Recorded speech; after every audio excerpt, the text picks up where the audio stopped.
அப்போ இந்த 3ஆம் கலந்தர் அந்த தீவில் 2 நாள் சாப்பிட்டு ஓய்வு எடுத்துகிட்டு அங்கேருந்து கிளம்புறாரு. 10 நாட்கள் பயணம் செய்திருப்போம். நாங்கள் போக போக ஒரு சிறு துண்டு நிலம் கூட எங்கள் கண்ணில் தென்படவே இல்லை. எந்த பக்கமும் தண்ணி மட்டும்தான் இருந்தது. கடல் விருந்து கொண்டே போவது போல் எங்களுக்கு தோணுச்சு. மாலுமிக்கோ எங்கே போகிறோம் அப்படின்னு திக்கு திசை ஒன்றுமே புரியாமல் குழம்பி நிற்கிறாரு. படகோட மேல் தளத்தில் வேலை செய்துட்டு இருந்த சிப்பந்தி இடத்துல கொடிமரத்தில் ஏறி ஏதாவது கரை தென்படுதா அப்படின்னு பார்க்க சொன்னார் மாலுமி. அவனும் கொடிமரத்தில் ஏறி 4 பக்கமும் பார்த்துட்டு சற்று நேரம் கழித்து கீழே இறங்கி வந்தான். அவன் மாலுமி இடத்துல, நான் வலது பக்கத்தை நன்றாக பார்த்துட்டேன், ஆகாயத்தையும் நீரையும் தவிர நான் எதையும் காணலை, மீன்கள் மட்டும் தண்ணியில் துள்ளிக்கிட்டு இருக்கு. இடது பக்கத்தை பார்த்தா கருப்பும் வெள்ளையுமா ஏதோ தெளிவாக புலப்படாத பெரிய வஸ்து இருப்பது போல் எனக்கு தென்பட்டது அப்படின்னு சொல்கிறான். அவன் பேச்சை கேட்டதும் மாலுமி தலையில் இடி விழுந்தது போல் திகைச்சு போயிட்டார். என்ன செய்யுதுன்னு தெரியாமல் தன்னுடைய தலைப்பாயை எடுத்து தரையில் திடீர்னு வீசிட்டு முகத்தை அரைஞ்சிக்கிட்டு, அரசே, நாம் நன்றாக மோசம் போயிட்டோம், நம்ம எல்லாருமே சாக போகிறோம், நம்ம அந்த அல்லாவை தவிர யாராலையும் காப்பாற்ற முடியாது அப்படின்னு அழ ஆரம்பிச்சிட்டாரு. அவர் அழுது எங்களையும் அழ வச்சிட்டார். நான் மாலுமி இடத்துல என்ன நடக்குது எங்களுக்கும் புரிய முடியாது சொல்லு அப்படின்னு கேட்டேன். அதற்கு மாலுமி, நேற்று அடித்த புயலில் வழி தவறி நாம் போக வேண்டிய பாதையை விட்டு வெகு தூரம் விலகி நம்ம வந்துட்டோம்.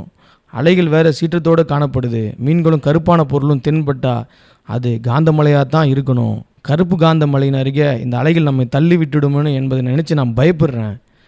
அந்த மலை அருகே கப்பல் போனாலே ஆணிகள் தானாக பிச்சு கொண்டு போய் அந்த காந்த மலையில் ஒட்டிக்கும். அதனால் கப்பலின் பக்கவாட்டு பங்கள் எல்லாமே சிதறி போகும்.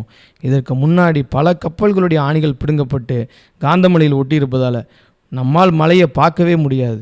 அதில் முழுக்க ஒரே ஆணிகளாக தான் இருக்கும். இரும்பு துண்டுகளை இழுத்துக்கொள்ளும் விதமாக அந்த மலையை அல்லாஹ் படைச்சிருக்கிறான். அந்த மலை உச்சியில் 10 பித்தளை தூண்களால் தாங்கப்பட்ட குவிந்த மண்டபம் ஒன்று இருக்கும். அதில் முழுக்க பித்தளையிலான குதிரைகள் அமர்ந்தபடி குதிரைக்காரன் சிலை ஒன்று இருக்கும். அந்த குதிரைக்காரன் கையில் வேலும் நெஞ்சில் மந்திர தாயம் தொங்கிட்டு இருக்கும். அரசே, அந்த குதிரைக்காரன் இருக்கும் வரையில் கப்பல்கள் செதறும், மாலுமிகள் நீரில் முழுகுவாங்க, இரும்புகள் பறக்கும். அவன் தான் இந்த பக்கம் போவர் வருவ எல்லாரையும் தொல்லை கொடுத்துக்கிட்டு இருக்கவன்.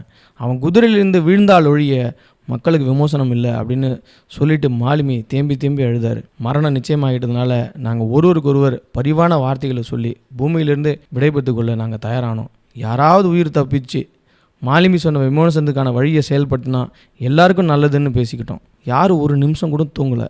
மறுநாள் காலை காந்தமலையை நாங்கள் நெருங்கிட்டது உணர முடிஞ்சது. நண்பகலுக்குள்ளே அலைகளுடைய வேகத்தால் தள்ளப்பட்டு அந்த மலைக்கு கீழே அடிவாரத்தில் போய் எங்கள் கப்பல் நின்றுச்சு. மலையை நெருங்கினதும் கப்பலினுடைய மரபாகங்கள் இணைத்திருந்த எல்லா இரும்பு சாமான்களும் பறந்து போய் காந்தமலையில் ஒட்டிக்கிட்டதால் கப்பல் உடந்து சின்ன பின்னமாயிடுச்சு. அதனால் சில பேர் கப்பலில் மூழ்கிட்டாங்க, சில பேர் தப்பிச்சுக்கிட்டாங்க. அப்படி தப்பித்த சிலருக்கு மற்றவங்களோட கதி என்னான்னு தெரியல. ஒரே குழப்பமான ஒரு நிலை இருந்தது. அப்போதைக்கு எனக்கு நேரம் இருந்த துன்பத்தை இறைவனின் கருணை தடுத்துருச்சு. ஆனால் அப்போது தப்பித்தாலும் அதை விட பெரிய சிக்கல்களும் துயரங்களும் எனக்காக காத்திருந்தது. நான் கடலில் வீசி எறியப்பட்டிருந்த ஒரு துண்டு மரப்பலகையை பிடிச்சு நீரில் தத்தளிச்சுக்கிட்டு இருந்தேன். பலமான காற்று வீசி எடுத்து என்னை மலைக்கடியில் தள்ளுச்சு. அங்கே மலையின் அடிவாரத்திலிருந்து பாறையில் குடைப்பட்ட ஒரு பாதையானது மலையை உச்சிக்கு போவதை நான் கவனித்தேன்.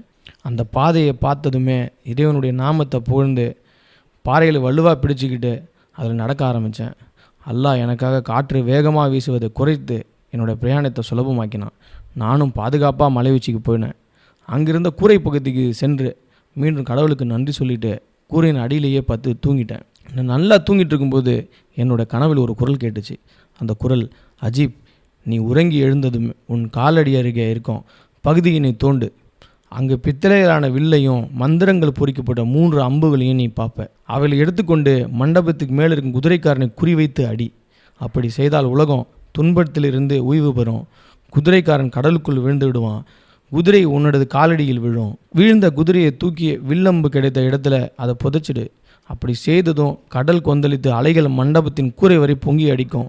அப்படி உயர்ந்த அலைகளூடாக ஒரு சிறு படகானது வரும். அதற்குள் கடலுக்குள் விழுந்த பித்தளையிலான மனிதனை ஒத்த சாயில் ஒருவன் இருப்பான். ஆனால் அவன் வேறு, இவன் வேறு. அந்த இன்னொருத்தன் யார் அப்படிங்கிறத நாம் அடுத்த எபிசோடில் பார்க்கலாம்.